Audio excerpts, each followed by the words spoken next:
rally behind our entire support base, I promise you, we will. Today, if you're an MPP person, when you wake up, you don't know whether you are the next person on the list. And that these days, when you are going out, you must prepare yourself well.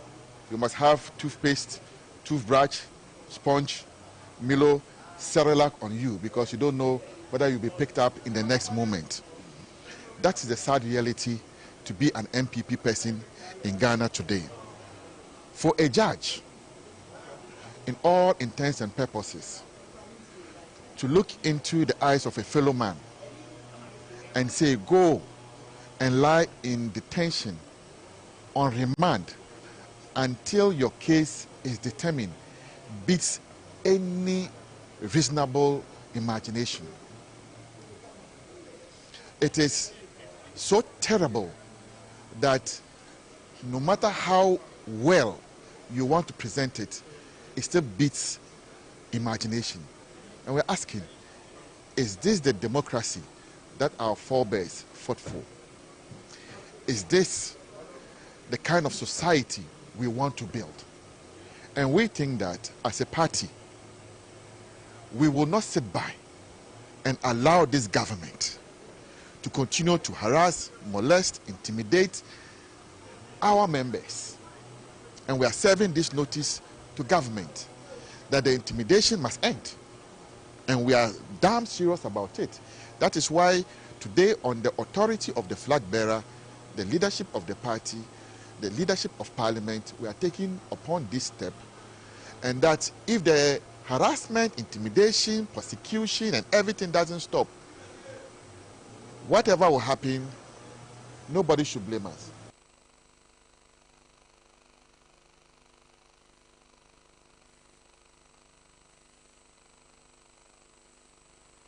I think that the minority is exaggerating a lot with respect to the question of gagging of free speech.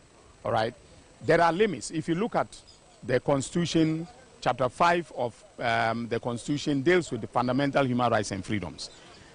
Look at Article 21, which guarantees the fundamental, a right to free speech, to the right to demonstrate, okay, and then the general freedoms of Ghanaians. But there are limits, all right? You can limit free speech if, for instance, it is something that, one that can undermine public order, all right, or public morals, okay? And for instance, for law enforcement reasons. So if someone, for instance, is inciting hatred in our society, okay, we do not expect that the minority will say that we should sit down idle as a government and allow that person to, to go on. Because those are some of the things that led to wars in countries such as Rwanda. We have not gotten there, okay? But it was the use of the radio, okay? The use of the media, that incited the genocide that, eventually took place in Rwanda. So there are limits to free speech. And I will say that the President of the Republic, His Excellency John Dramani Mahama, is one of the staunchest supporters of free speech, because he himself, is, a communicator by, he's a communication specialist. I don't want to say he was a journalist, all right, but he was into, communication. And so he understands the importance of free speech in a democratic society. As Attorney General, I do understand the importance of free speech in a democratic society. And I would be the last person, okay, to want to end run the, the rights of our citizens to freely express themselves. But I should also not be the person who will sit idle when, matters are being taken into the, citizens are taking into their hands when it comes to, free expression. So I don't want to comment specifically on what, is the subject matter because it is pending in court. Okay, but I believe that this government would uphold the freedom of every Ghanaian, to freely express themselves.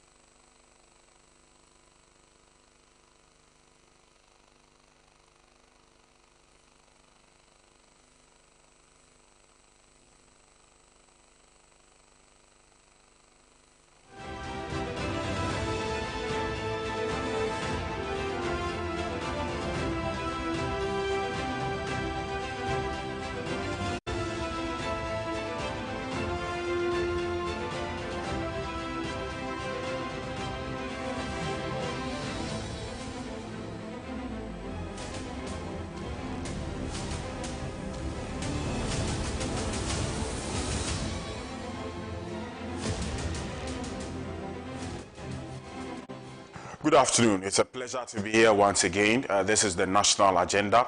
We are coming to you live from our studios here, number 48, Swanika Street in Abilingpe, also across some 46 South African countries via satellite. We are in some parts of Europe and America. We are streaming live on Facebook at www.facebook.com/Pan-African Television, also youtube.com/Pan-African Television. Make sure you do well to join us. Also, your thoughts, your suggestions, your opinions are welcome. Make sure you do well to share them with me. I'll be more than pleased to read them aloud. I've been joined in the studios by Ishaq Ibrahim. He is a lawyer and a member of the New Patriotic Party's Legal Directorate. He's also a lecturer. He lectures at the University of Professional Studies here in Accra, also lectures abroad. It's always a pleasure to have him here with us on the National Agenda. Good afternoon, Council. I hope you're fine. I'm doing quite great. Good afternoon to you. It's a pleasure having me. And good afternoon to your esteemed viewers. Great. Yeah. Right. Let's get straight into today's conversation. This is a conversation that we started yesterday on the National Agenda. We spoke at length about free speech and happenings that have occurred in this country. Remember, the Bono regional chairman of the New Patriotic Party, popularly known as Abronye, he was arrested and remanded in custody. His crime, it's alleged that he made some statements that a Circuit Court 9 judge found defamatory, and so he cited him for contempt.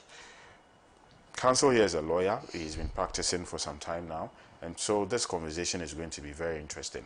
Aside the fact that he's a member of the New Patriotic Party, I'm going to ask him many questions relative to this particular conversation, free speech. Every single year we hear about it, whether it is the NPP in power or the National Democratic Congress. Conversations about free speech have always been in the public domain. And happenings in Ghana forms or creates a certain perception about our country on the international front.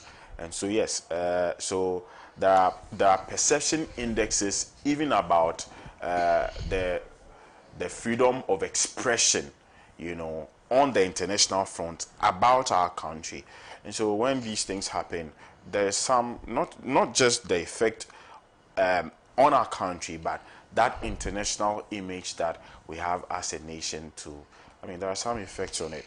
I'm very happy that Council is here. I have a lot of questions to ask him as far as the legalities of this particular conversation is concerned. But I would ask him a straightforward question.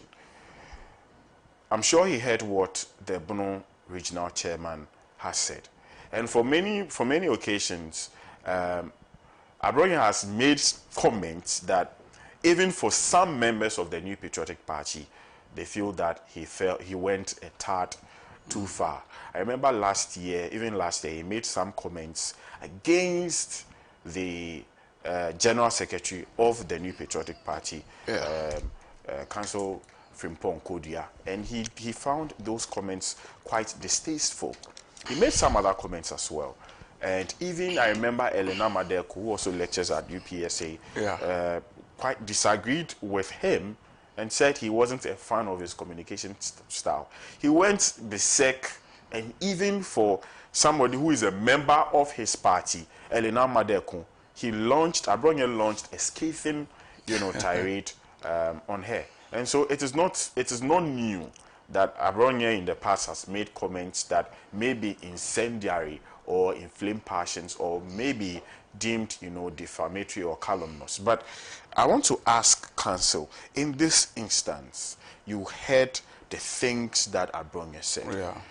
Did it merit? Did the things he said as a lawyer, would you say that the things... But now should repeat them to the public so that we can judge them together. Yeah, but especially when a court of competent jurisdiction has said it is libelous. No, you are not saying it. Once you report they say he said it should be fine. But I know what you've offended. but I know what Yes. I know you know what he said. Would you say that Okay, these comments Yes. are contemptuous? Okay, thank you very much. I think I'll probably say no, but let's have, I think because we are speaking free speech in general, it is always better to put it in context. Right. Why do we think free speech is so valuable that we ought to have to be allowed to speak freely?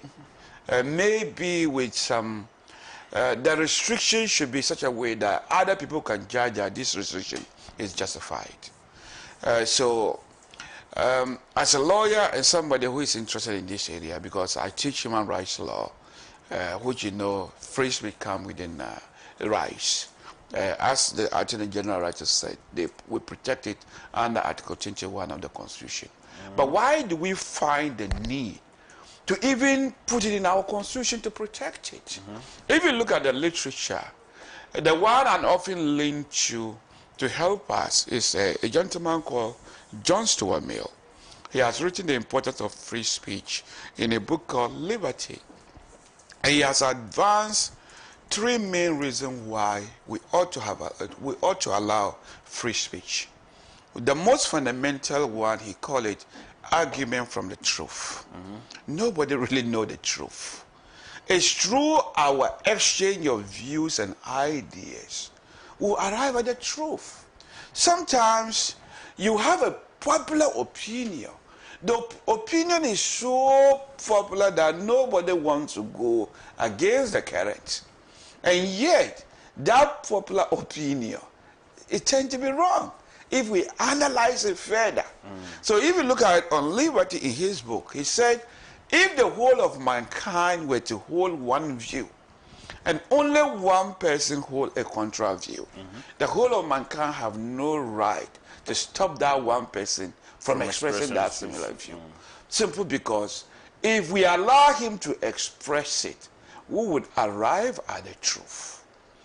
Here, if you look at Thomas Aquinas' philosophy, he encourages us to debate freely. And in fact, he put it as one of the purposes why God even created us, Thomas Aquinas, because we need that speech to be able to learn. And if you look at it in the past, for example, there was popular view that the world was flat. Galileo went against the current and disagreed. And that time the Catholic Church was in control. He was said, he was alleged to have blasphemy, caused blasphemy against God. Ultimately, he was executed. And years later, his research and the fact that the world is not flat, he insisted the world was spherical. Now we know the world is what? Spherical. It's for his benefit is why we're able to watch satellite TVs. We're able to watch live TV in the form of football. We are able to benefit it. But that time, it was very, very unpopular opinion. Like the common saying that only mothers know the fathers of their children. It used to be so popular. DNA has come to prove that that is a lie. Some women would often give pregnancy to a man who is capable, even though they know for sure that. So that popular saying is a lie, because through debate, somebody has come out with a research called DNA. And even to the point that today we know that twins can even have different fathers. You have seen it in paternity court. So if we were to keep holding the view that only mothers know the fathers of their children, we'll keep giving children to the wrong father, simply because the woman have said so. But forget that women, some people can lie sometimes. So because of the argument from the truth, true argument. So people like Abronia, if what he's saying is irrelevant, at some point the public will disregard him. Some of you who gives him the opportunity, I'm not accusing of TV3, but whichever platform he uses, the platform, if the public deem it to be irrelevant, they don't enjoy it, they switch off, or they do what sort of thing they want to do as a reaction, people would even stop asking him to speak. The platform will not be available. So the public would decide. So that's one of the most important things why free speech, we need to allow it. Because some opinion, if you restrict them, you drive them in underground, And that becomes even more dangerous. Some opinion, we need to hear them and challenge them. And when we challenge them, we disabuse them. But if government is just to restrict, we don't want to hear this, you can't say that. Then they will go underground, which will even be much more difficult. Because you come out with all sorts of conspiracy theories and other things. So we'll leave that point there. The next one is argument from self-fulfillment. That human, I think when you look at all species, human being has been blessed with that gift. We are not only able to express yourself, but we can do so artistically. People can rap. Some people will go to this stand-up comedy. And not because you would, it impacts knowledge on you, but somebody can just speak nonsense. And that satisfies them, and that makes others happy. That's what we mean by argument from self-fulfillment. Some people, the fact that we're able to express something in an artistical way is itself good enough for some people. I think the final one, which I believe in our case is the most important one, is argument from democracy. If a society decides that they want to practice democracy, and the society says that we are a free society, then we ought to allow free speech. Because one American president famously says that in democracy, we are in a marketplace of ideas. You bring your idea, I bring my idea. You might say my idea is unpopular. Leave it to the public to judge. So you cannot really practice democracy without free speech at all. It's like if government were into it, say who will speak, the opposition will speak. Then it's not a democracy, it's a one-sided. It's like the opposition is being held back. It's like a match, a fighting match, where opposition is tied and you have to fight. So that one will have problem there. Nevertheless, those philosophers I have mentioned, they have prescribed restrictions. So when we say free speech is fundamental, it's a right, we don't really necessarily mean it should be unlimited. No, they all prescribe some limitation. And the question would be, at what point can we restrict that kind of speech? And whether what Abronia is saying, has it reached the level that we think it become harmful? So here, John Stuart Mill prescribed what he called the harm principle. Is the speech in such a way that it's capable of causing harm to other people? And if the answer is yes, we can restrict that. So a good example he gave is a hate speech. If I were to take a particular group of society and say, oh, this group are like this, so I express in such a way that other people would develop hatred towards them as a result of what I said. It's like I am encouraging people to pick on some people for no other reason other than the fact that I hate them. Also, dangerous speech could also be. So a dangerous speech could be, maybe if Ghana were to have something for the sake of national security, it's some object that can really protect Ghana. And you, because of in the name of free speech, you go to TV and say, did you know Ghana have this weapon? When there is a war, Ghana could use so and so weapon to defend itself. This will become dangerous speech. Yeah. This is why you have national security coming in. And then the final one is what we call fighting words. If the person is using fighting words, go and kill this person, go and harm this person, or go and do this.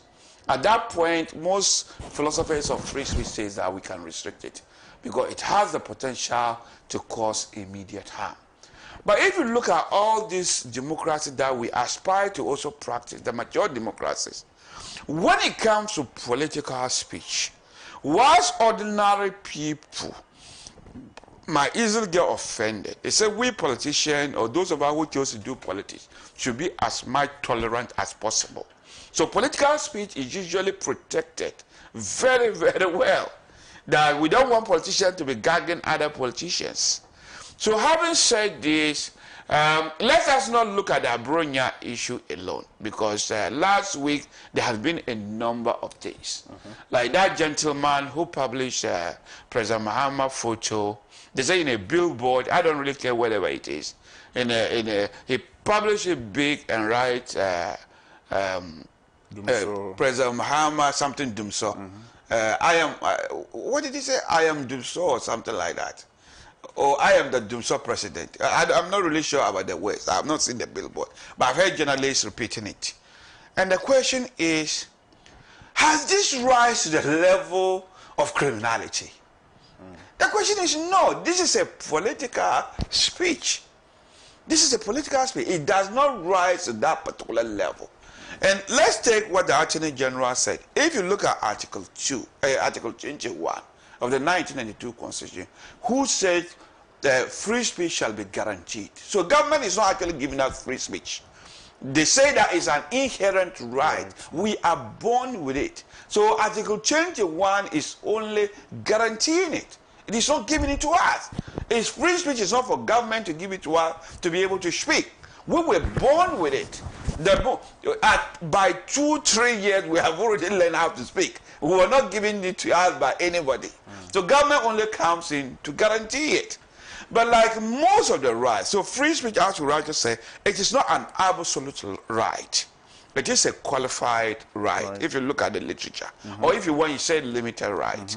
Now, if you look at Article 21, there is some kind of condition put in place. We call it clawback clauses.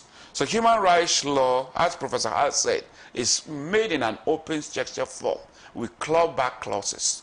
So they might give you a right, but what a clawback clause is that it tries to take certain things back, or more or less exclude certain things. So in every country, for example, even in America, the case of defrauding somebody, if you use some techniques and then defraud somebody, is excluded from free speech. Child pornography is excluded from free speech. Whilst adult pornography, for some reason, I don't know if you have read the literature, but they are now allowing pornography because it's part of free speech. Artistic, they call it artistic speech. That's why most countries have deregularized it. Meanwhile, if you read the old cases in Britain, people were just possessing soft porn and they've gone to prison for many years. So if you look at Article 21, the clawback clause says national security, government can restrict it. Another one is administrative of justice. If your speech can interfere. And I think that's where Abronya is more likely, the allegation is likely to center it. Whether what he uttered is enough to undermine the administration of justice. Also, free speech can also be restricted for the purpose of not damaging other people's reputation. And lawyers often call it defamation or libel laws. Now, and you have to also know our history as well. We used to have a criminal libel law of which so many senior journalists were sent to prison in the 90s and the 80s in particular. And I have in mind the Kwasi Pratt, Koko Bako, Abubakar Sadiq Ahmed, and other people who have suffered because of this. And when President Kufuor came to power, we all agreed that this was bad. So, in a way, we have repealed it. Other people, the NDC in particular, they are trying to sneak back the criminal libel law again through the back door, using this particular act. They call it, is it misuse of information or information intended to cause panic and fear? So let's look at Abronya 1. So if he has said something about a judge, the test will be, is he likely to undermine the administration of justice? For contempt, I've always had problem with contempt ever since I became a law student. Because contempt is predominantly a common law crime, of which sometimes they don't even prescribe how long you can go to prison for. In other words, it is discretionary. That's what makes it so. That is what makes it terrifying. So, but then, even though I do believe that the Constitution prescribes how a discretion can be used, if you look at Article 2. I think Article 278 or 279, I don't remember. But when somebody has to make a decision, your decision is confined so that you don't your decision doesn't have to be so unfettered that it has no bearing to the offense committed. But as I said, contempt is a common law crime that we have to be careful the way it applies. Because in some contempt seems to suggest you can even go for life imprisonment, depending on how the judge feels other things. So, and the same judge, as you remember, the same judge case. How can you sit on your own cause? You were the one that they called. You can see where we have a problem. And I think Kennedy Japan succeeded in trying to correct this anomaly where a case was transferred to a different judge. So that side, I have an issue. What he said, is it likely to undermine the administration of justice? So I don't think so. This is one particular judge who seems to have acted outside the law. But the way some people speak is as if the judges are above the law. But the thing is, no judge is above the law. The court itself is not above the law. It takes law to create a court, and it takes law to appoint a judge. So when you are there performing a judicial function, it is law that enables you to do that. So if a judge gets the law wrong, or if he ignores law, and he is considering irrelevant matters in arriving at his decision, we citizens should be given that particular opportunity to criticize it. Even though I do agree we should criticize it respectfully. What he said, some people might say he has exceeded the respectful threshold. But my question is, does that rise to the level of criminality? I don't think so. It doesn't rise to the level of criminality. But did it in your opinion? Yes. But it offends. Yeah. For me, it offends, but it doesn't rise to the level of criminality. And in democracy, we should be allowed to offend each other. Yeah, you don't think that it can disrupt justice? No, I don't think it undermines justice, because it is not the court in general. It is the decision of this particular judge that he was criticizing the decision that was made. And you can see that even senior lawyers like Efenyo Markin realize that the judge seems to have abandoned the law, and he's considering irrelevant materials in arriving at his decision. And we should have the right to criticize a judge if the judge gets it wrong. It is where a judge is having an active case. And if whatever I said on TV or wherever is likely, for example, if there are jury trial, if I say something is like about the case, that is likely to influence the judgment of the jury or undermine the administration of justice, yes, that one is wrong. But if there's no live case, a decision has been made, we should have the right to criticize it. And this is not the first time we have done that. The very NDC who now think they are friends of the court, and they think they can argue on the side of that judge. Why didn't they say when they were in opposition? They called the sole Supreme Court, they called them the unanimous five. Why were they calling them the unanimous five? They claimed that the Supreme Court was now an extension of NPP, and that the Supreme Court judges were prepared to do anything the NPP as a party wanted. In fact, the Speaker of Parliament in 2024 made it very clear that the Supreme Court of Ghana was in bed with the presidency under Akufo-Addo, and that they were sinning against the Constitution and they needed to repent.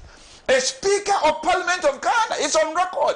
You can research it and tell the public to hear.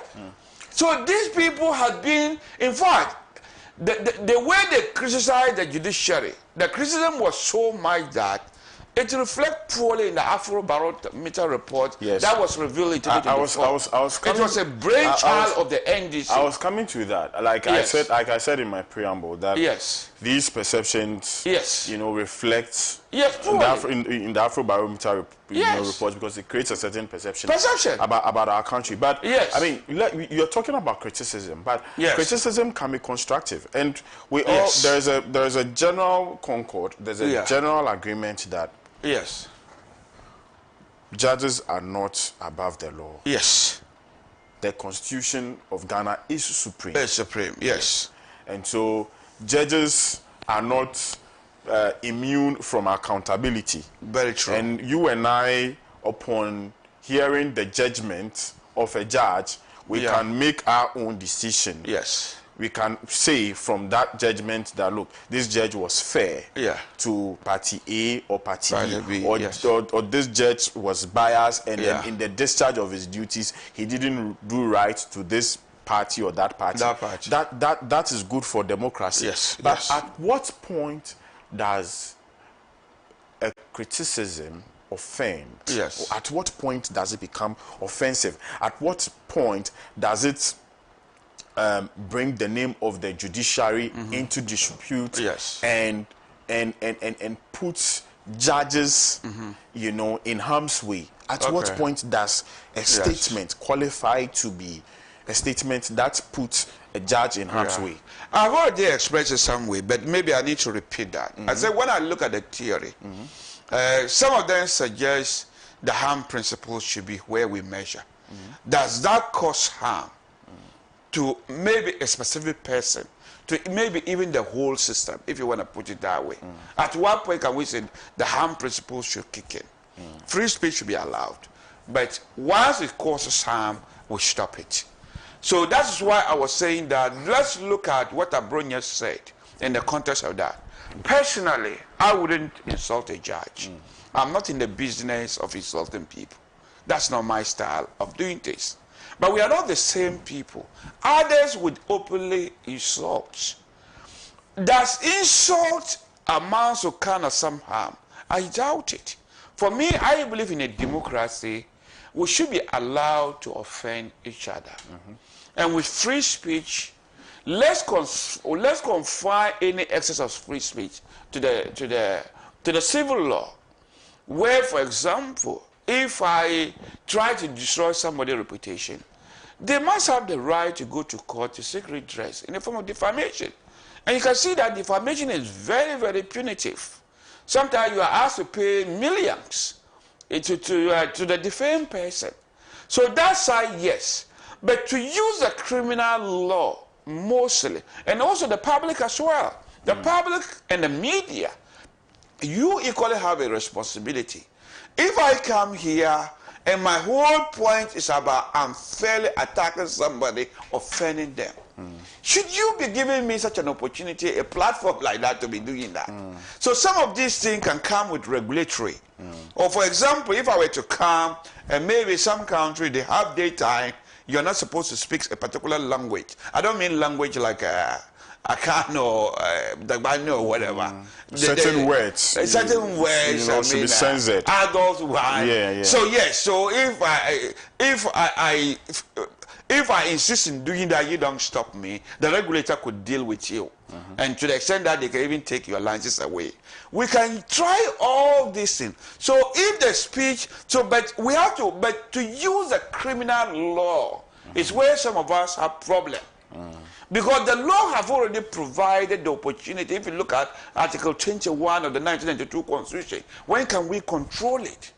And to remove the criminal libel law means that we decided that the criminal law was not the best way to deal with these issues. Civil law, and I am not the one insisting on it. If you look at the ICCPR, the International Covenant for Civil and Political Rights, of which our Constitution heavily borrowed from, and if you look at their general recommendations, they insist that free speech, we must use the civil law to deal with it.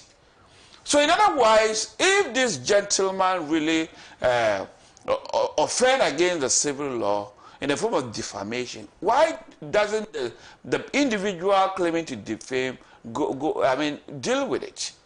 And if it is he undermined the administration of justice, perhaps an independent judge from this gentleman can hear a contempt case. But to say that you are not going to give that person a bail simply because they might continue to speak, then you are more or less in the business of guarding people. You are not actually dealing with the issue. Do you think that, and like I said earlier, there are past precedents. Abronya has made remarks about people that Yes. even some members of the MPP have been very uncomfortable Yes, with. yes. Would you say that's that? That's why I say, yes, some of his words he said can be offensive. Yeah. But is a criminal law. My problem is not what he said may not be offensive. But in politics, we should be allowed to offend each other occasionally. Government should not be the one that decide which speech is offensive and ask the police to go after you. Is it that? But you see, for instance, we can, you and I can make a distinction. Yes. About which speech is offensive. Yes. And what speech is not. Yes. Somebody may insult me. Yes. Somebody may say I'm stupid or Yes. whatever. But that Yeah, may go not, online and see what they comment about us. Exactly. Should we report them to the police and go after them? No. But there is Yeah. there is a certain, I'm sure that, Yeah. like, and we are still staying on this despite Yes. the fact that you've offered copious explanations. Yes. There shouldn't there be a certain threshold that, Yes. look, this one is too much. Yes. And people have said things about Dr. Baumia. Yes. I wouldn't repeat them here. Yes. Yes. People have said things about John Dramani Mahama. Yeah. I wouldn't repeat them here. But these things, Yes. for me and you, in the estimation of right-thinking members of society. like me and you, Yes. shouldn't we be able to say that, look, no, this is not something you should say? I did agree with you that yes, we should be able to. That's why I introduced the harm principle. Yes. And how, so I think where we differ is how can we rightly deal with problems of this nature? So as I said, there are some people you treat them with contempt. You treat them to contempt means that the person becomes irrelevant. Another way we can do is the platform that will be associated with such a person is to withdraw. Such a person will not be given that platform. And if they defame you, then you can go use the civil law and then file for defamation. But you cannot really gag them by sending them to prison. Yeah. That is wrong. I agree. But even in prison, Yeah. are you gagging him from speaking in prison? No. Was the order to plaster his mouth? I agree with you. But, Yes. But then, if you're looking at treating comments from people with contempt and so Yes. this person disregard it, Yes. then you are looking at the stature of the person. Okay. Shouldn't you look at the stature of the person who makes the comment? Yes. If Ishaq Ibrahim makes a comment about me, Yeah. the kind of the magnitude or the seriousness Yes. that would be, or the weight that would be attached Yes. to that comment would be very different from, say, I don't like calling people laymen, but Yeah. another person on the streets, you know, another person on the streets, Okay. you know, hurling the same insult at me. Yes. So you are looking at the person in question.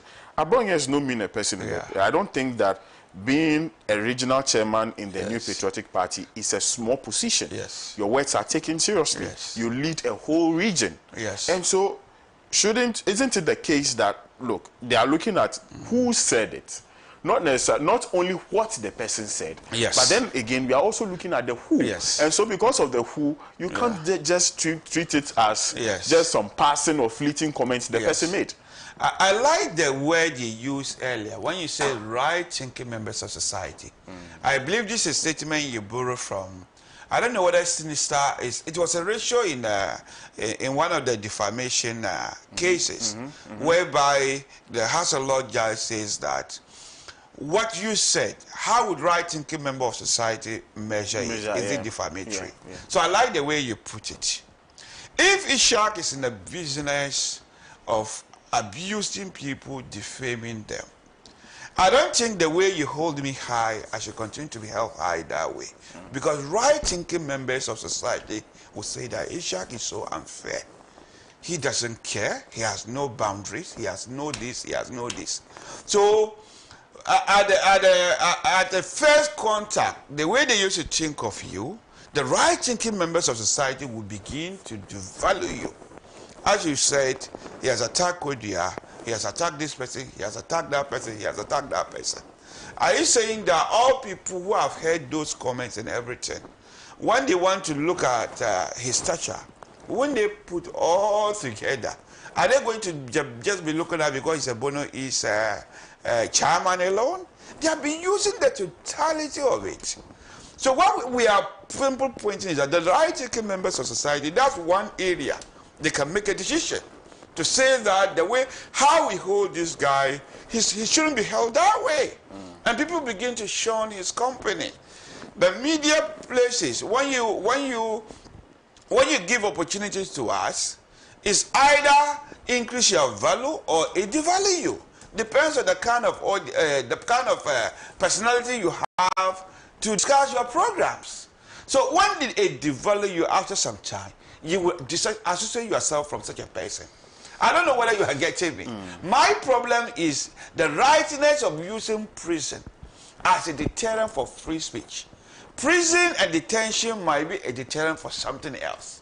If you say, I don't want you to go back home because you continue that kind of speech, the question is, if you put me behind bars, are you going to gag me from talking?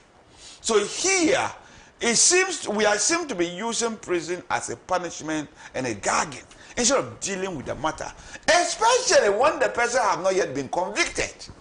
So if the person has not yet been convicted and you said, oh, you have to go to prison because I don't want you to continue to offend, it means that you have already concluded that the guy is guilty.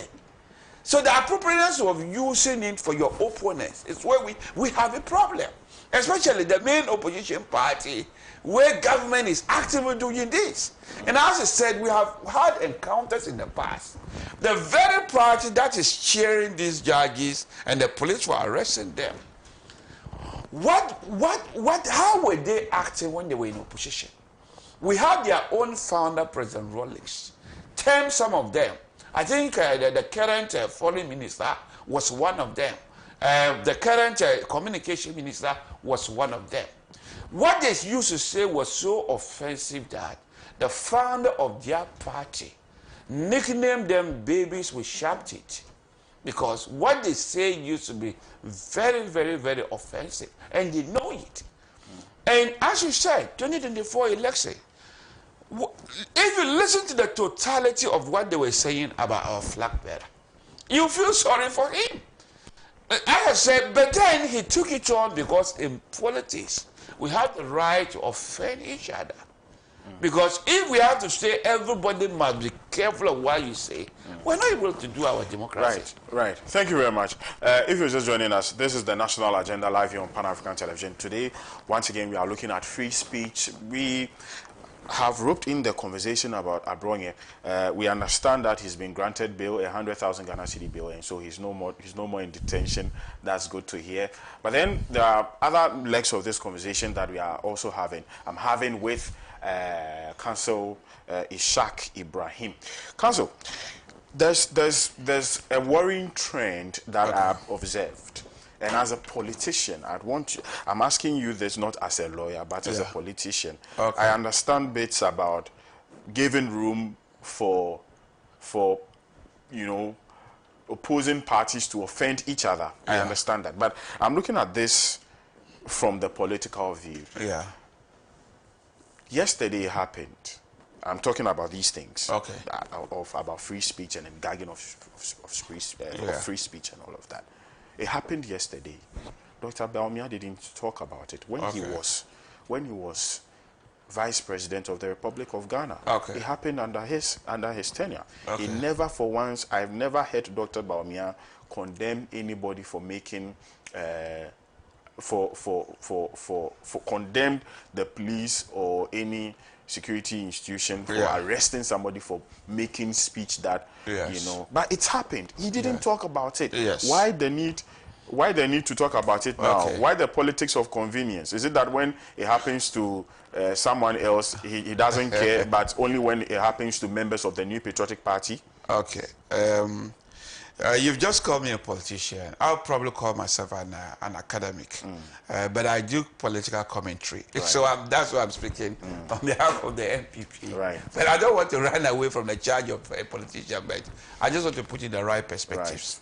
I'm not in the mind of Bawumia to say exactly what he's thinking. I can only guess, so I could guess wrongly. So if you realize that 2024, 2023, in fact, Bawumia was actually at the receiving end, because most of the insults of the NDC machinery was targeting him.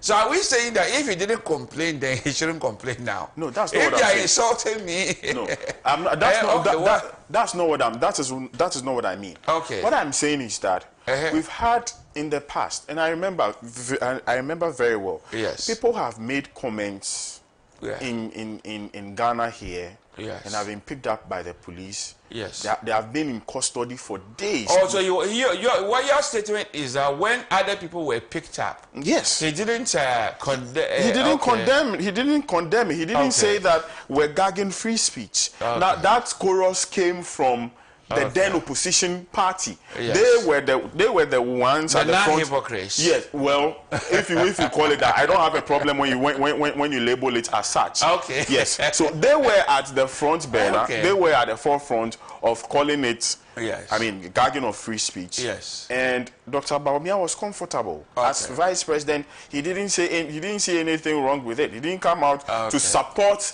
the calls or claims of these people who believed that people were, dissent was being stifled. People were being prevented from speaking their minds. Dr. Bawumia didn't find it convenient enough to come and speak on these things. Now that it has happened to a member of his party, or it is happening to members of his party, I've seen Dr. Bawumia more than on 1 or 2 occasions come out to defend and stand for certain people who have been cited for contempt and picked up by security installations in this country to come and answer for things that they have said. Why is that? Is it not the same policy of the same politics of hypocrisy that you are talking about?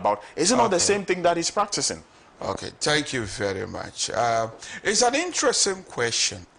If you look at the history of the MPP and the history of the NDC, when it comes to free speech, I would always go for the MPP history.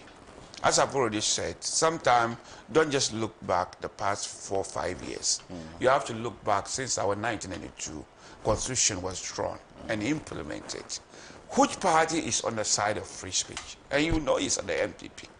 As we said, in the 90s up to early 2000, we had a law in our books called the Criminal Libel Law, where a lot of people were sent to prison.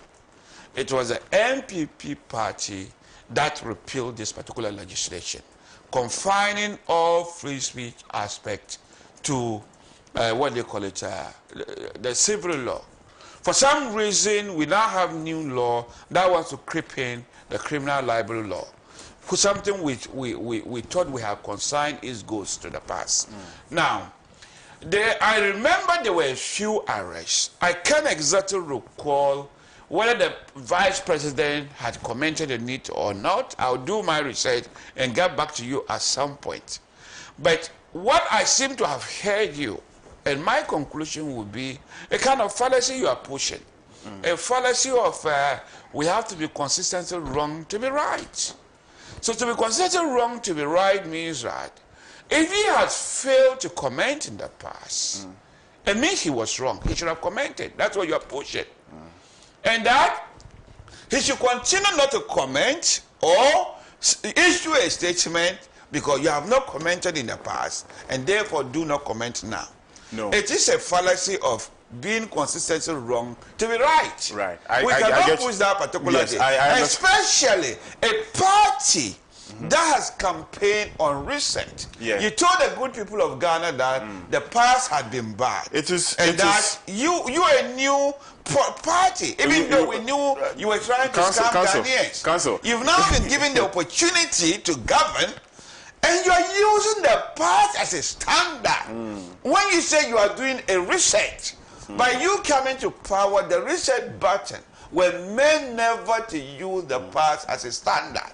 Because you told the good people of Ghana that the past had been bad. Even though I don't really believe if you compare our 4 years and their 2 years, they have violated free speech individuals, I'll call them victims, more than that. But if you campaign on reset, that the past has been bad. What is your social contract with the people? That you were resetting and we're putting her in the right path.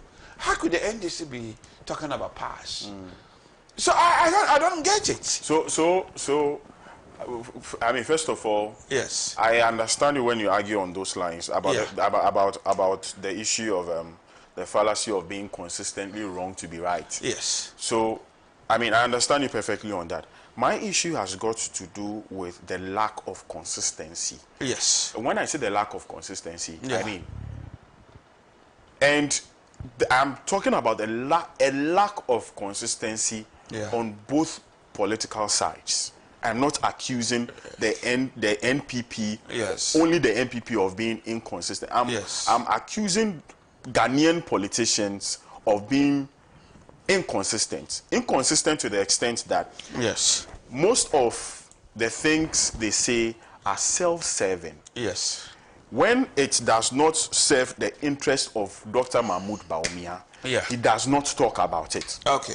If it does not serve the interest of John Dramani Mahama, he does not speak about it. That is my concern. That Dr. Mahmoud Bawumia, many things happened under the Eswal administration.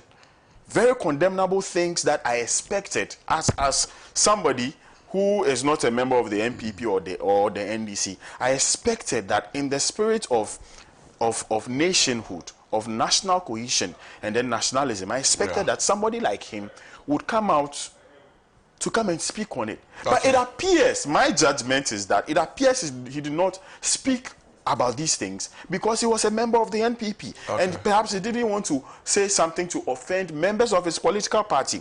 There are things that have happened under John Dramani Mahama that he failed to speak about. But when it happened under the NPP, he thought it wonderful that this was the opportune time to talk about these things. And I'm saying that I am saying that you people do these things because they are self-serving.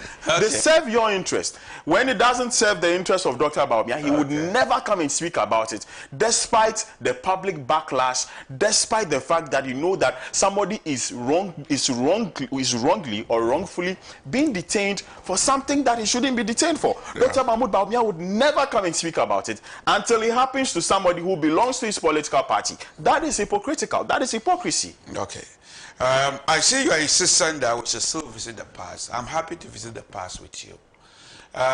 If you look at even the advanced democracies, it doesn't say there cannot be arrest at some point when it comes to right to assemble and then right to express free speech. I think usually when you look at the human rights literature, we usually combine the right to assemble, freedom of association, free speech, and to some extent freedom of religion, because these things seem to be so related. Now, occasionally we may make arrests in those particular areas if somebody have exceeded the limit allowed for them by the Constitution, or in the case of the common law, if you exceed what the common law allows you. And I remember Lord Denning Fermosil said in one of the cases, I think the Sunday Time, whereby he said that if you block the highway, you could be arrested. But now, the question would be, after the arrest, what next? And I think this seems to be the difference between the NPP and the NDC. You can be lawfully arranged, and maybe summarily you can be discharged. And also, the sensitivity level is what we're also talking about.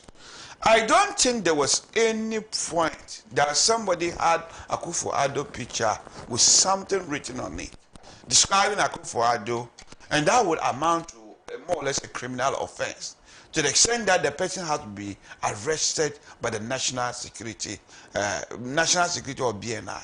So we are talking about the sensitivity between those particular groups. The NDC seems to be particularly sensitive when it comes to that area. As I said, a picture with President Muhammad that he's a doomsday president. What is wrong with that? It's a political speech, but he seemed to be insensitive. Council, I'm not going to speak for the NDC. Okay. 2 years ago, some members of the New Patriotic Party stormed a TV station to disrupt. They disrupted a live TV program. Why? You mean the Metro? Metro one. Yes. UTV another. because apparently A plus was making some comments that they were uncomfortable. They disrupted a live program. Okay. Then, Dami, I confused you with something, because I remember I was in Good Morning Ghana the next day when Randy Abe said there was an attempt to enforce, I think, debt on Metro TV, not even he himself. It was Metro TV debt, and they were wrongly going after him. It seemed to be different from what you are saying. Yes, it's different. Okay, so that's a different scenario. Yes, yeah. For me, I want to tell you I can be consistent. The fact that it was done during MPP time doesn't make it right. If I were to get opportunity like the way I have opportunity now, if it was wrong, I would have pointed to you, it's wrong. Interrupting live TV would be wrong. If you arrest somebody, even the MPP time, and the fact that they have said something you are not comfortable with, if it doesn't rise to the level of criminality, if somebody did that, the person was wrong. I never had the opportunity to comment on those. They were never arrested. Oh, you mean those people who interrupted? They were never arrested. Nothing, absolutely nothing happened to them. Then we are no longer talking about free speech. We are talking about failure to arrest people who could have been arrested. No, so they went Yes. they went to gag free speech. Okay. They went to gag free speech. And that was wrong. Yes. That and was nothing wrong. happened to them. Okay. So that means the police. So where did they call the police? The police failed to respond. Nothing happened to them. No, but this one. And Dr. Baumia was the chairman of the police council then. I think we are having an issue here. Okay. Here, you are actually saying that the presidency should have done something wrong by directing police to go and make arrests. We usually don't want them to direct. It means that did the police make an arrest and they were told to stop, or the police simply failed to act, or people did not even report the crime to the police? Well, we don't know the veracity of it. But the totality of it was that nothing happened to these two. People. Doesn't seem to be related, because for me, I want the police to have operational independence. That nobody in the Jubilee House. Do you think that the police has operational independence now? Obviously in the NDC government they have no independence, and we can guess why. Even the president, when he was in opposition, he was bold enough to remind us about their revolutionary past. In other words, when they used to use the police and the security service to commit excess, he reminded us. Yes. So such a person, if he's in power, I won't be surprised to know that the police have no operational independence. That are direction coming from somewhere. Okay. You see that? So I don't want, so every time, I think it was actually a plus for them in a sense that we want the independence. So the police should have made an arrest. If the police failed to make the arrest, the failures are on the police and not the politician at that time. I thought they had made an arrest and somebody from the Jubilee House or somewhere called during President Akufo at the time to say stop it. If that never happened, you can blame the police, not the system. We are complaining now because we believe the police have no operational independence. This particular judge, he abandoned the law and just implement what his heart desires. And that is why the criticism is going over there. So these two doesn't seem to be related. They should have arrested those people. Let's come to comments made by the National Youth Organizer of the New Patriotic Party. I'm sure before you entered, you heard me playing that video where he said that if these actions continued, then as National Youth Organizer of the party, some 4 million persons, over 4 million persons voted for the NPP in the 2024 general elections, and that he was going to weaponize the support base of the party and make the country ungovernable. These comments came from a National Youth Organizer. Again, someone of authority in the opposition New Patriotic Party. Do you think that he went a touch too far? Did these comments amount to a disruption, something that could disrupt the peace of this country and put this country into turmoil? Bringing into mind what happened in Rwanda in the 90s. Was it a fair comment? I didn't hear the totality of the comment. Maybe it would have been nice you play it when we are speaking to it. I heard about the press conference, but I didn't actually listen to it. So But what I will say is, so if I can summarize it, I can summarize it for you. Yes. Now he spoke on the back of what had happened, Yes. the detention of Abronye. Well, Yes. he's been released now, by the way. Yes. But he said that Yes. he disagreed vehemently with Okay. the judge's position, and continued to say that if something happens to Abronye, Okay. then they were going to weaponize Okay. the support base of the New Patriotic Party and make this country ungovernable. Ungovernable. Yes. Okay. I now understood you. So you can see where he was coming from. He didn't just say they were going to visit the country with violence and other things. He said if something were not done. So for me, my understanding is that he's simply talking about self-defense. That if you do not reset the Self-defense for who? let me explain. So if, for example, MPP members are intentionally being attacked, or consistently the ruling party is using the system that is being built to protect all of us to persecute other people, I think self-defense sometimes is allowed if they are intentionally just persecuting MPP members, but not necessarily self-defense in the form of fighting back. The Constitution has given us certain rights. Among them is right to demonstrate. There's nothing wrong with him mobilizing the youth to come out, not necessarily visiting the police and the soldier with violence, but to exercise their constitutional right to assemble and to demonstrate. But does demonstrations? There's nothing wrong with that. Does demonstrations make? Yes. Do demonstrations make a Yes. country ungovernable if we know No, that no, it's something? demonstration, If it is something yes. that is already entrenched in our constitution, Oh, a demonstration can disrupt the country. Yes. then make it ungovernable. Then why is it No, constitutional? if half of the country, MPP is almost, let's assume people say we are 42% because we had 42% in the last election, of which the MDC sometimes lied at 38%. No, but we know it's 42. That's what that one. Okay, so I say if the 42% of the voters were to come and demonstrate, and let's assume we're in Accra, how can you? Is that not disrupting enough? Well, How can you govern with 42% of the electorate? So how many? So 42%, work it out. What would be the number? I think it was about number terms. in number terms it was over 4 million people. Yes, so 4 million people. What's the population of Accra? Accra should no, but No, let's finish this thing before. What's the population of Accra? no, you are looking at it from that perspective. So let's assume we were to trample 4 million people to descend in Accra to demonstrate. Can you govern? Can the government govern? The government cannot govern. Where are you at present to put 42 million people if we are occasionally disruptive, of which the Constitution allows us to be disruptive? Where are they present to put all of us? So yes, I mean, if you look at it, if you analyze it legally, they may not be able to govern if you come out to exercise our constitutional right, if we all agree. Maybe where you'll be talking is that we may not get everybody all at the same time. Because some of us may have other commitment, we may not come. But let's assume 2 million people decide in the capital. But demonstration rights are not absolute.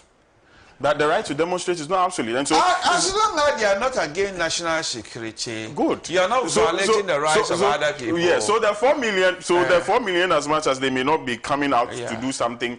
So we are not going to do planned demonstration. We do spontaneous demonstration. Something that is not inimical to the. We are not doing a planned demonstration. A spontaneous one. Well, the Constitution, we don't need to give a notice when it comes to spontaneous demonstration.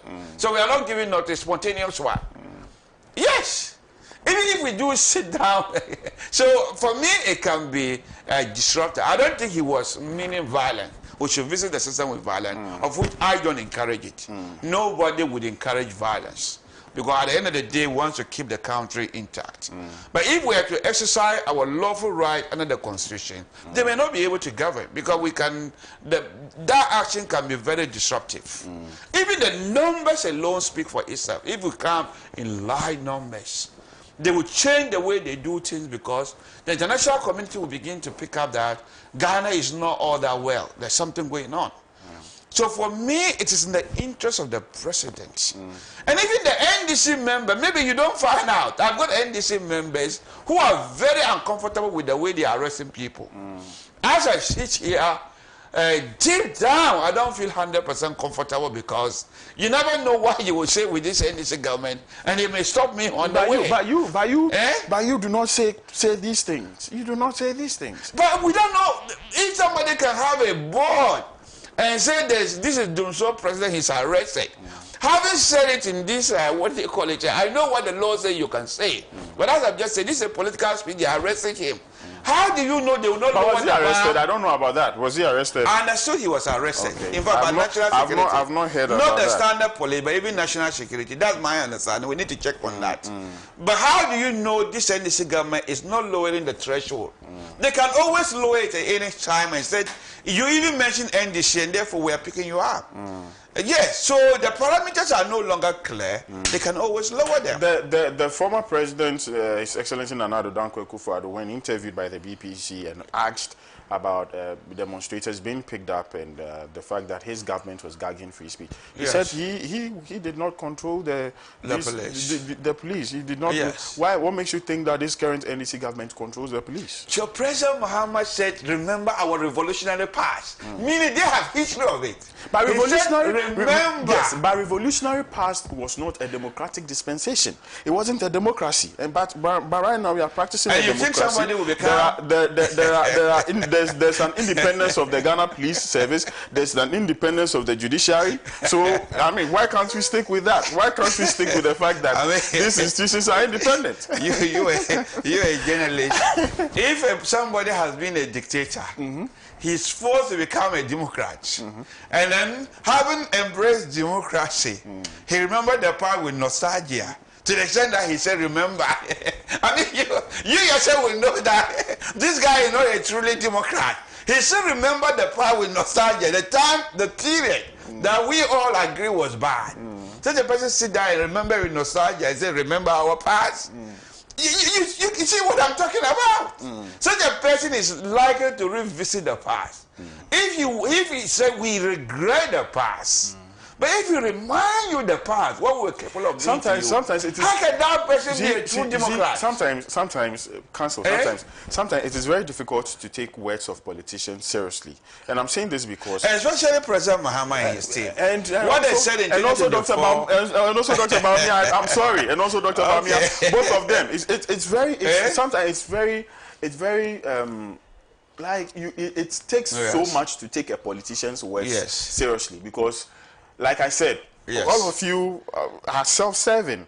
If it serves your interest, you find the need to talk about it. If it is the NDC in power, then the judiciary is being controlled. That is what the NPP will say. If it is the NPP in power, then it is the unanimous 7. You understand? And so, like for me, there's no consistency. Like and there's no consistency. What I see is hypocrisy all the time. And from both political parties. But then let's look at... I think my friend had a proverb. Maybe we need to visit it. They say in the absence of good, bad is better than worse. That's true. Yes. So if you do that comparison, NDC is worse. So if you insist we are bad, I don't believe we are bad. I believe we are good. But my friend proverb that in the absence of good, bad is better than worse. I think the NDC is the worst party. I think you two, it's like choosing between the NDC and the NPP. It's like choosing to fall, on a rock, between a rock or on a hard place. No, they are both a rock and a hard place. I think you are wrong. I think you are completely wrong. Choosing to drown in the deep blue sea, or choosing to be with the devil. I mean, they are both devil and the deep blue sea. Let's now look at the comments of someone who is the leader of the New Patriotic Party in Ghana's legislative arm of government. Honorable African. You mean the minority leader? Yes, the minority leader. He's also the member of parliament for the Futu constituency. He made some comments, and as a lawyer, would you say these things about a judge?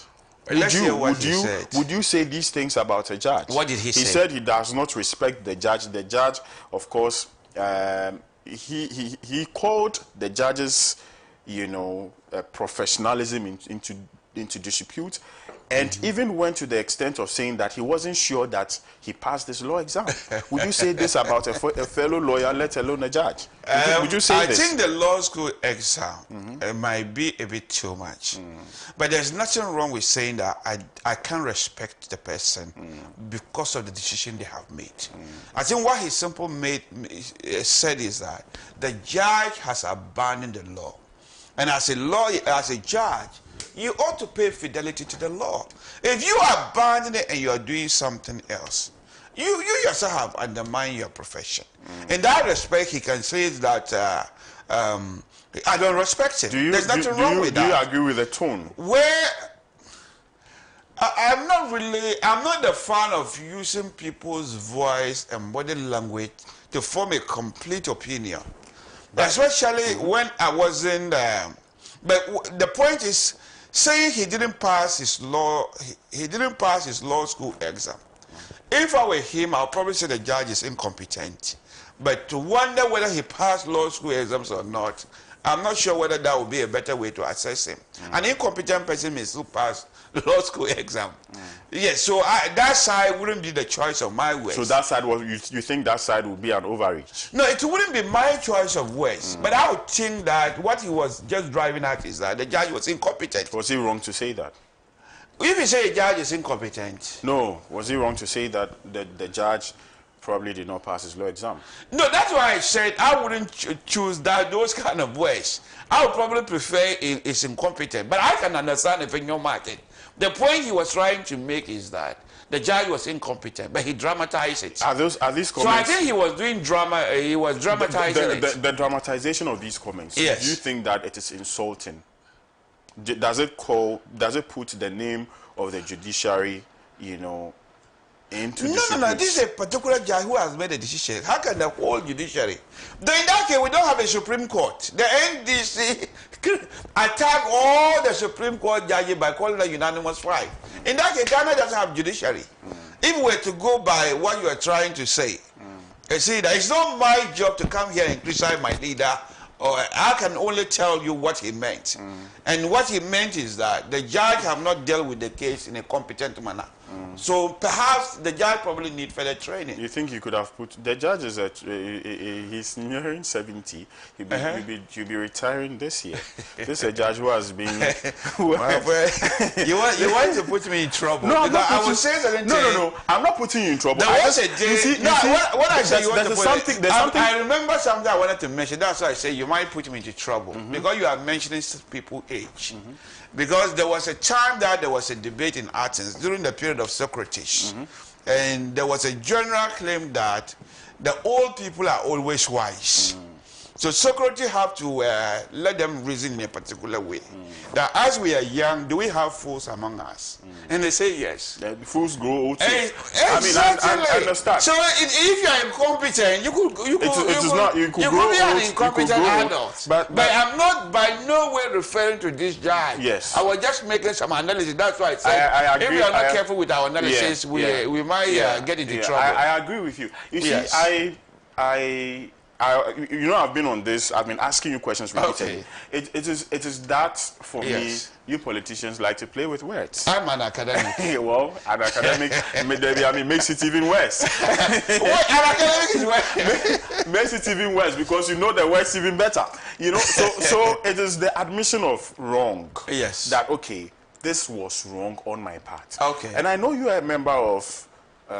You are a member of the Ghana Bar Association. Yes, I am. And the English Bar. Yes, and the English Bar. Yes. There's been calls by many individuals, including civil society organizations, for the Ghana Bar Association to come and condemn the statements made by the honorable minority member. I think they have already issued a statement. They haven't. They haven't. They have not. No, I saw some. Okay, maybe I saw wrong. They have not. Do you think? Okay. Do you believe that? As a member of the Ghana Bar Association, do you believe that it will be proper for a statement to be put out? What I believe is not relevant in this particular context. Oh, it is.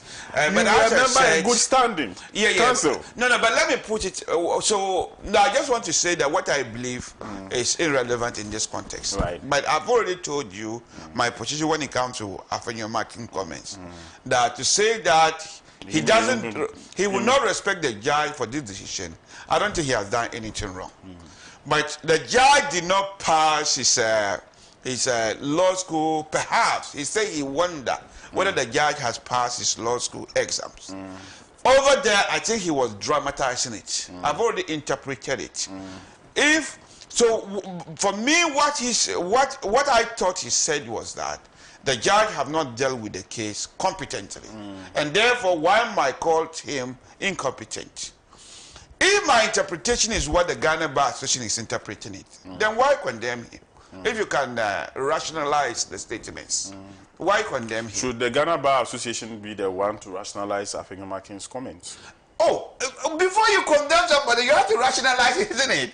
Like the way I've just rationalized it, how can I condemn him? That yes, the decision of the judge was due to incompetency. If I rationalize it and I see there's nothing wrong, how do I condemn him? Counsel, you've met many judges in your legal career. I'm sure that not all cases have gone your way. Yeah, let me tell you a story. If you want, you can cross-check it.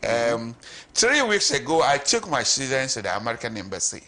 They invited us for a public lecture on free speech. Coincidentally. You can cross-check it. In fact, you can tell some of your audience, they told me to tell the public they have a free library for people to come and also use the internet in their library.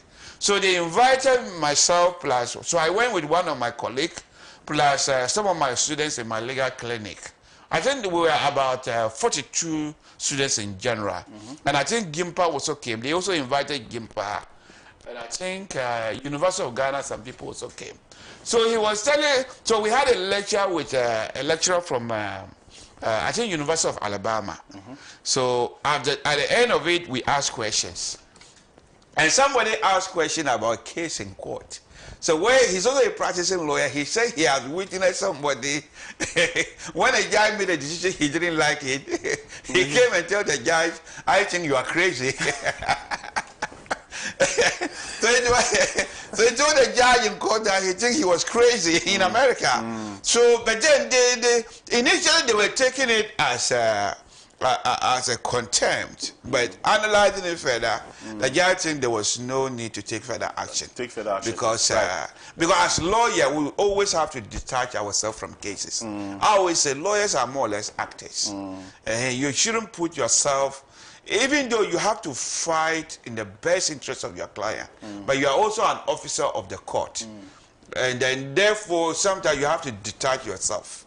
And when a decision goes wrong, even though you might not be happy, but it is not a personal thing about you. Do you understand that? It's not about it. Yes. So I was that was bringing me to the question. I was saying that I mean you've met many judges, and of course I don't think you have a flawless record of you've not won every case. I'm sure that no, you can't win everything. There are cases that have not gone your way. In fact, before I became a lawyer, I had an uncle who was a lawyer. So in fact, that interests me in becoming a lawyer. In England, I used to follow him to immigration tribunal from Leicester, Birmingham. We go everywhere. He usually tell me that the worst lawyer is a lawyer who even get to court. So you hardly see me going to court. My issue is arbitration. We try to resolve the problem. If I see my client case is very bad, my first job would be to try to resolve it. But last year I was at the Nima police station, and I had a client which was a school, and I was representing them. There was various allegations made. And then I always tell them, yes, I know your case is good, but as an institution, you also need to keep some reputation. So even if your case is good, you may still not want to go to court, because what you may lose is more than winning. You understand that? And there was one time that some 3-4 brothers was fighting over their father's property. They all hired lawyers, they fought and fought and fought and fought. At the end of it, they told one of the brothers he has won. And the case is, what have you won? Lawyers have taken all of them in a form of fees and charges. So it's not every case that is worth fighting in court. You may be right, or if you are wrong, I encourage my clients, let's settle this matter. Yes. So we meet those judges, you have to just manage your emotions. It's not everywhere you have to yield. When cases do not go your way, what do you do? Do you question the judge, even when you feel that, look, yes, this judge was so wrong in the dispensation of justice, do you not seek redress? Oh, yeah. You can win. In fact, I have a case personally, my own personal case. It wasn't a client. I conducted it up to the High Court. And then I realized that the first decision was wrong. And when I made the appeal, I won. It got to Court of Appeal, I won. But that was in England. In fact, it was 2 years ago that the case came to an end. So, but in terms of client, as I said, you need to detach yourself from the case. In fact, if you are emotionally involved, that's what they say, even your own case, do not conduct, even if you are the best lawyer in the world. Because you have to, yes, so your rationalization and emotion would always conflict. So for me, if a case goes wrong, and I realize that the judgment was poor, and there's a room to appeal, why attack the judge? You can always appeal against the decision. And that is why systems such as Ghana, they have given you several opportunities to appeal. If you are not happy with a High Court judge, you have the opportunity to go to Court of Appeal and eventually to the Supreme Court. So personally, I will not yell at a judge or insult them or make them feel less of themselves. Especially if I disagree with you and there's an avenue to redress it. And in some system, that's why I'm encouraging that the Ghana system, we need to probably introduce it and have it. Some system, if there are successful appeals from your court, you will not get promotion. It means you didn't know the law wrong. You don't know the law. Do you think such an exercise should have been, or this one should have been resorted to in the Abronia case, when the Circuit Court 9th judge had decided to detain him? Do you think that were there other avenues that the New Patriotic Party, lawyers of Abronia, could have explored to ensure his release? Rather than the tangent on which they could have appealed, but I don't want to take away the fact that you can criticize a judge. No, I'm not. Even in the mature system. Yes, I agree. I don't know why I call it mature system. I agree. Yesterday, you can criticize a judge. But that's what you can say. Yes. Sometimes what we say, sometimes it's also down to our upbringing. Yeah. Yesterday, there's some 2x4 law I studied. Okay. And I quoted Jeremy Bentham. Okay. Lord Jeremy Bentham yesterday when he said that in the darkness of secrecy, sinister interest and evil in every shape have full swing. Yes. And that only in proportion as publicity has place can any of the checks applicable to judicial injustice. Hey, you memorize it. Yes, and that where there's no Bentham theory. Yes, so where there's no publicity, there's no justice, and that publicity is the very soul of justice. Is it allowed, Jeremy Bentham? Yes, it is the keenest. It is the keenest spur to exertion and the surest of all guards against improbity. It keeps the judge himself while trying under trial. And so while the judge is trying, me and you, we try the judge as well. We are able to form an opinion of the judge. But you have to remember, let me give you a bit history of it. I mean, I don't say I love him. I did his philosophy. And if you go to London, you still have the opportunity to see him. Even though he died years ago, you know they preserve his body. So I went to University College London, of which he was the founder. So between the library and some of the lecture room, they preserved his body and they kept him over there. And you have to remember that Jeremy Bentham was not fan of the common law. He doesn't like the common law at all.